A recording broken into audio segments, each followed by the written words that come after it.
دیکھیے حسن، یہ جو آپ کا سوال ہے اسے ہماری فقہ کی اصطلاح میں تعلیق طلاق کہتے ہیں۔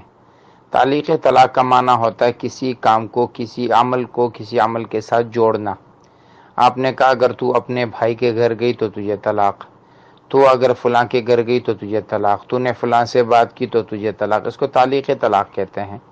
اب اگر تعلیق طلاق کی گئی ہے اور اس کے بعد تب وہ کام اس عورت نے کیا تو اس پر طلاق واقع ہو جائے گی۔ اگر تعلیق کرنے والے نے کہا کہ تجھے ایک طلاق ہوگی تو ایک طلاق ہوگی، کہ کہا تھا کہ تجھے دو طلاق ہے تو دو طلاقیں ہوں گی، اگر کہا تھا تجھے تین طلاق ہے تو تین طلاقیں ہوں گی۔